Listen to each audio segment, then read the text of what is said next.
धनबाद की seat hot seat बनी हुई थी क्योंकि इसमें कांग्रेस प्रत्याशी कौन होगा इसे लेकर बहुत लंबा मंथन चला। कई नाम सामने आए और अब यहां से अनुपमा सिंह को कांग्रेस ने टिकट दे दिया है।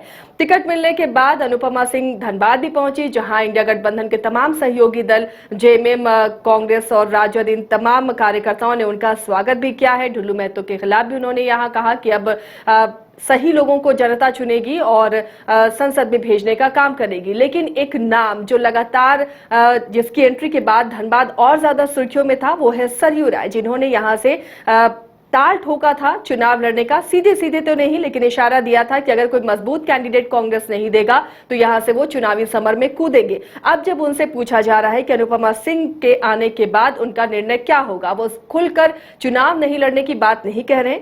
उन्होंने त्योहार का हवाला दिया है, उसके बाद वो कोई निर्णय लेंगे। यानी कि अभी भी उनके लड़ने को लेकर धनबाद सीट पर संशय बरकरार है कि सरयू राय क्या यहां से चुनाव लड़ेंगे, और अगर सरयू राय चुनाव लड़ते हैं तो क्या त्रिकोणीय समीकरण यहां पर बनता हुआ नजर आ रहा है। क्योंकि ढुल्लू महतो बीजेपी की तरफ से कैंडिडेट हैं, अनुपमा सिंह कांग्रेस की, और सरयू राय अगर यहां से चुनाव लड़ते हैं तो वोटों का बंटवारा कैसे होगा और कितना ये किसके लिए फायदेमंद और किसके लिए नुकसानदेह साबित होगा। हमारे साथ सहयोगी मदन जुड़े हुए हैं। मदन, धनबाद सीट पर अनुपमा सिंह को टिकट मिल गया है, अब इसके बाद सरयू राय भी साफ करते हुए नहीं दिख रहे हैं कि वो चुनाव लड़ेंगे या नहीं।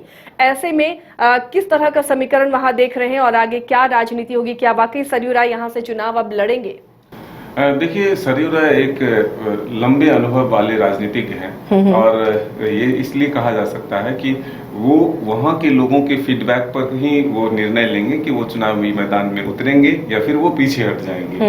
दरअसल इंतजार था महागठबंधन, इंडिया गठबंधन के उम्मीदवार के नाम के। वो भी कह रहे थे कि अगर मजबूत उम्मीदवार चुनावी मैदान में होता है इंडिया गठबंधन की तरफ से, तब वो विचार करेंगे कि उन्हें चुनावी मैदान में उतरना है या नहीं। लेकिन अब वो कह रहे हैं कि धनबाद के लोगों ने जो हमें साथ दिया था, जो हमें बुलाया था, और वो कह रहे थे कि तन मन धन से वो उनका समर्थन करेंगे। तो ऐसे में अब भी क्या जो उम्मीदवार चुनावी मैदान में आए हैं उनसे वो संतुष्ट हैं, इसका वो राय विचार लेंगे और इसके बाद निर्णय लेंगे कि वो चुनावी मैदान में उतरेंगे या नहीं।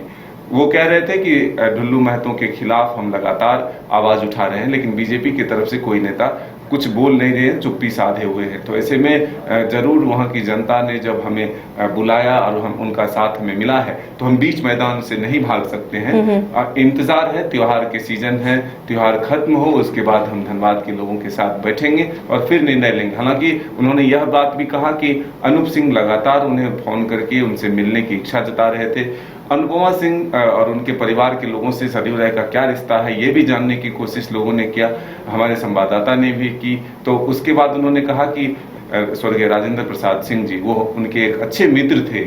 अनूप सिंह जब चुनाव लड़ रहे थे तब भी उनको उन्होंने समर्थन दिया था। तो ऐसे में अब जब अनुपमा सिंह चुनावी मैदान में आई है तो उनका समर्थन है, लेकिन जब खुद चुनाव लड़ने की बात आएगी तो वो कह रहे हैं कि धनबाद की जनता जो है इसके फैसले लेंगे, जो तन मन धन से समर्थन देने की। लेकिन साफ नहीं कहा उन्होंने मदन, जब उन्होंने धनबाद से लड़ने की बात कही थी उस वक्त उनके बयान पर अगर गौर करें तो उन्होंने कहा अगर मजबूत कैंडिडेट नहीं हुआ इंडिया गठबंधन का तो वो चुनाव लड़ेंगे। बिल्ली के गले में घंटी बांधना उन्हें आता है, ढुल्लू महतो को लेकर उन्होंने कहा।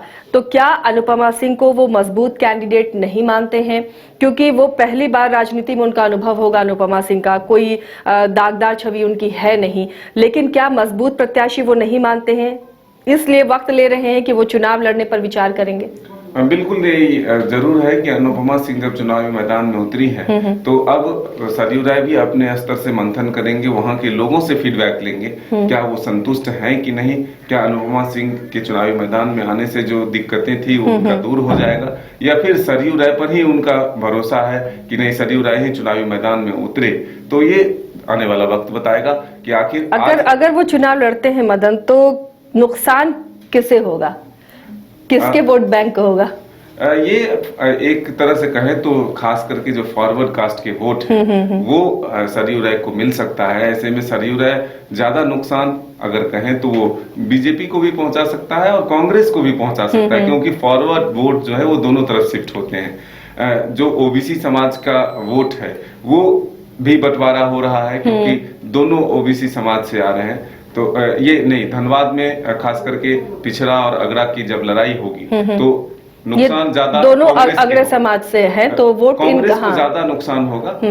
बीजेपी का भी वोट कुछ जो है वो काटेंगे, क्योंकि जिस तरह से कहा कि धनबाद में आतंक है, जो पीएन सिंह का टिकट कटा है उसके बाद जो है फिर पिछले को टिकट मिल जाना, ये तमाम चीजें की जो आरोप, तमाम बातों का जो आरोप था, इसमें यही लगता है कि सरयू राय भी अगर चुनावी मैदान पर में उतरते हैं तो वो ठोक बजाकर उतरेंगे, क्योंकि वो पुराने नेता हैं, उनका एक लंबा अनुभव है, कोई भी काम बिना वो सोच समझ के नहीं करते हैं। तो ऐसे में चुनावी समर में जब वो कूदेंगे तो सब कुछ नाप तोल कर पूरी। बिल्कुल, और वो जंग भी देखना काफी दिलचस्प होगी अगर सरयू राय चुनावी मैदान में उतरते हैं और यहाँ पर त्रिकोणीय समीकरण बनाते हुए धनबाद की सीट पर नजर आते हैं। बहरहाल ये उम्मीद बहुत कम है, क्योंकि उन्होंने कहा कि राजेंद्र सिंह से उनकी बहुत अच्छी दोस्ती थी, मित्रता थी और उनकी ही एक बहू है। तो क्या सरयू राय स्टेप बैक करते हैं या फिर वो यहां से चुनावी रण में उतरते हैं, ये देखना काफी दिलचस्प होगा और इससे जुड़ी हुई तमाम खबरें आप तक हम पहुंचाते रहेंगे।